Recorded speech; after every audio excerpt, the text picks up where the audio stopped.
mean, think about it, Truman. If everybody is in on it, I'd have to be in on it, too. What the hell are you talking about? Who are you talking to? Thank you for your help. You're welcome, Truman.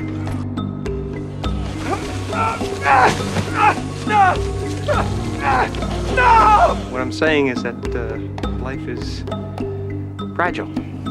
Is that the best you can do?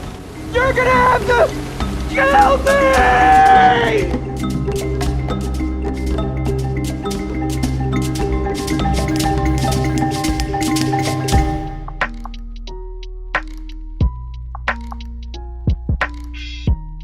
Is The Truman Show a prediction of the present? If we look at the background, the short answer would be no, but we can give it the credit for successfully merging various extensive concepts into a work of less than 2 hours. Concepts that right now we will give them an exploration. The film was shot in Seaside, a small town in Florida with an aesthetic based on the American idealism of the 1950s. Programs of that time like The Honeymooners, Leave It to Beaver, or Lassie showed a vision of the middle-class suburbs. Having internalized the ideals of the 20th century, Christoph has created for Truman what he believes to be a utopia.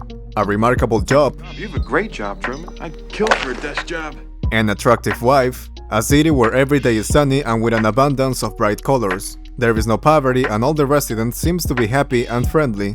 Even viewers of the show might agree that Sea Haven Island is the perfect place to live, as they all seem to admire Christoph's ideas. But to question his concept of utopia, we must go back to the most remote antecedent of the Truman Show. In 1516, Thomas More published Utopia, a fictional book about an island of the same name that is rated as the best place to live. And yes, it is from this book that the word utopia is popularized, and consequently its antonym, dystopia. However, what is considered a utopia and what is not is highly relative to each individual. In Thomas More's book, the society he describes has desirable elements such as social and economic equality, avoidance or rejection of armed conflicts, and freedom to choose what job to do. But it also has elements that would be considered today as typical of a dystopia, such as slavery, governors for life, and a distribution of goods similar to that of communism. From Christoph's subjectivity, he thinks of Sea Haven as the perfect place, for all the good things we have reviewed before, and maintains that Truman really doesn't want to leave the island, but at the same time, he never had a choice. We accept the reality of the world with which we're presented. It's as simple as that. And despite that human nature itself motivated him to explore, Christoph imposed on him the fear of living, in multiple ways. I like to be an explorer. Oh, you're too late. There's really nothing left to explore. And continued to do so to the point of being willing to kill him if he escaped. When we are introduced to the film, Truman appears to be happy until we realize that he is not married to the woman he loves, and that he's constantly frustrated at being unable to leave the island. If we rely on the most outstanding works in history that describe dystopian societies, we will find that almost all of them have two elements in common: totalitarianism and surveillance. At this point, it's impossible not to dwell on another antecedent of The Truman Show, George Orwell's 1984. The novel depicts a dystopian future where a civilization is ruled by a single, all-powerful, omniscient and omnipresent political party.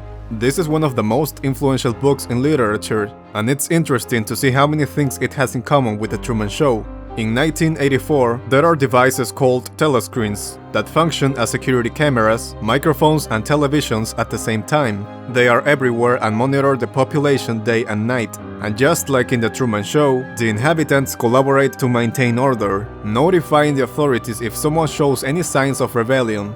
In both works, the highest authority tries to convince everyone that the place where the protagonist is the best in the world. And finally, the most important point they share is the desire for truth that is born in the privacy of our thoughts. Near the end, Truman says, I know you better than you know yourself. Never had a camera in my head. referring to the technological limitations for surveillance and control. Christoph, confident that he knew Truman better than himself, thought that by giving his father back to him, he would be calm again. But he can't read Truman's mind. Christoph didn't know in time that he no longer believed in the world around him, and that he was determined to escape. In 1984, the protagonist secretly opposes the totalitarian government that oppresses him, an opposition that is growing every time. Both works begin with their protagonists doubting the environment in which they find themselves. The fact that Truman is a prisoner of his island makes his reality a dystopia, and Sylvia or Laurent seems not to be the only one to notice. Let's now look at a closer antecedent to The Truman Show, both in terms of time and format. Andrew Niccol, screenwriter of the film, was inspired by the episode Special Service of the series The Twilight Zone, released in 1989. And pay attention because the differences and similarities mark the concepts that each work addresses. The plot begins with a man named John, one ordinary day shaving his face in his bathroom, when suddenly the mirror falls to one side, revealing a camera. John is surprised and immediately a repairman named Archie comes in to fix the mirror and pretends there was never a camera. But after so much insistence, he confesses to John that in the last 5 years his life has been recorded and exposed like a television program. John remains skeptical, but his wife implies that it is true, so he begins to remove the hidden cameras. For this reason, he's taken by force to the offices of the television channel, where the boss reveals to him that every event in the last 5 years has been orchestrated by the company, from his job to his marriage. John demands that he wants his private life back, and the boss doesn't put up any resistance. John discovers that he has dozens of female fans who wish to marry him, and in the end he is paid $1 million. But now that he is aware of everything, the show is cancelled. John is disappointed now that he will have no female fans and no more money coming in. You wanted your life back, just the way it was, right? Well, that's what you've got. Before he leaves, Archie tells him that now that they have told John that they will no longer record him, for the same reason it is possible that they are continuing to record him. So Archie recommends John to act like he doesn't notice, and that is precisely what he begins to do. The Truman Show takes the idea of a person being recorded without their consent to make a television show and takes it to the extreme, starting from the subject's birth and taking place in an entire city built for the program. The actors, the education, the visuals, they all make sure that Truman never knows the truth and that he cannot stop being locked up on that island. The Truman case is much more serious and therefore lends itself more to drama, unlike Special Service, which has a fairly simple resolution and a comical tone. But there is something that both works capture: the thirst for the details of private life. At this point, it is easy to make the connection with the rise of reality shows, and how the viewers of the Truman program are an excellent portrait of the fanaticism that there is towards this television genre, not in the radical or aggressive sense, but in acceptance and popularity. 6 years before the film was released, MTV launched the first reality show called The Real World, which consisted of recording a group of unknown young people living together in an apartment. But it was not until the early 2000s that this genre became popular with shows like Survivor, Idols, and Big Brother, which, by the way, the name of this show was inspired by 1984, referring to the supreme leader who sees everything. Reality TV is supposed to be literally capturing the reality or life of a group of people. We've become bored with watching actors give us phony emotions. But the irony is that these shows are almost always scripted or staged in order to maintain an interesting story. Cases like Survivor, The Bachelor, Keeping Up with the Kardashians, Pawn Stars, these are just a few examples.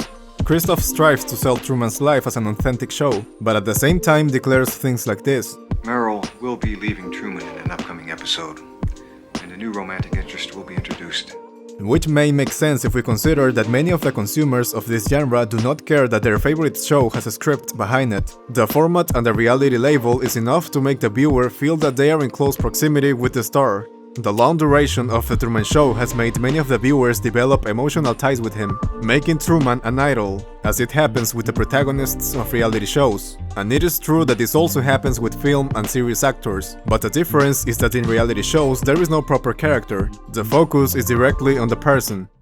Continuing with the comparison between The Truman Show and Special Service, both address surveillance and privacy breach, but the film focuses more on the fear of being watched, while the episode also addresses the desire to be watched. If we remember the ending, John was disappointed that he will no longer receive payments and will run out of female fans. In other words, he was manifesting a desire for fame and money. In this sense, Special Service would be a more prophetic work than The Truman Show, since although there were no social networks in those years, it exposes both the fear and the desire to be in front of a camera.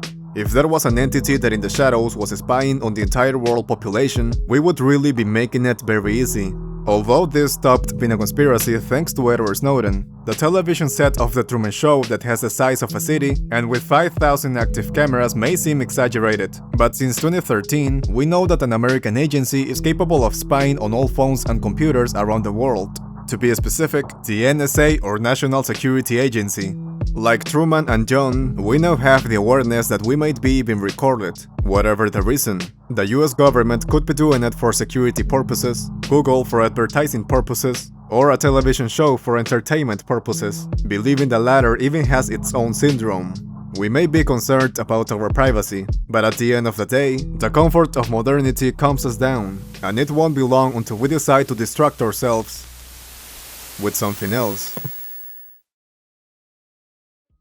And that's all for today. If you liked it, don't forget to subscribe and share this content to support it. Below in the description are the links to my social media in case you want to follow me elsewhere. And as always, thank you very much for watching.